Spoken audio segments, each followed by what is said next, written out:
Hey, what's up everybody? Yet another keyboard replacement due to water damage. In front of us we have these HP 1040 G2. We're going to be replacing the keyboard, and to do that you have to access the bottom cover.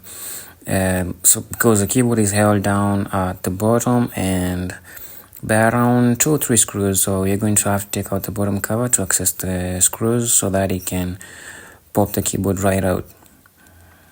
So take out all the screws at the bottom, cover is out, and first things first, always do is to disconnect the battery. Here we proceed to disconnect the battery, and right there is where the connection is, and remove the screws. For these on the keyboard, on the battery is labeled, there are labels of keyboard, so the manual indicates that you remove the battery so that you can be able to remove the keyboard. So we proceeded to do that.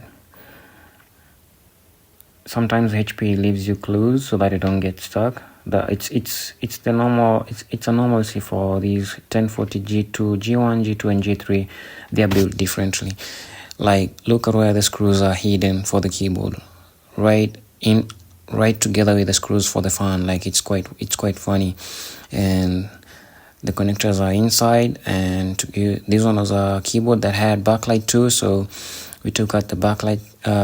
We are going to be replacing it together with the backlight keyboard, and the new keyboard is here. So we do the process in reverse again, and as you can see, I'm pointing at the touchpad because the water damage also killed the touchpad.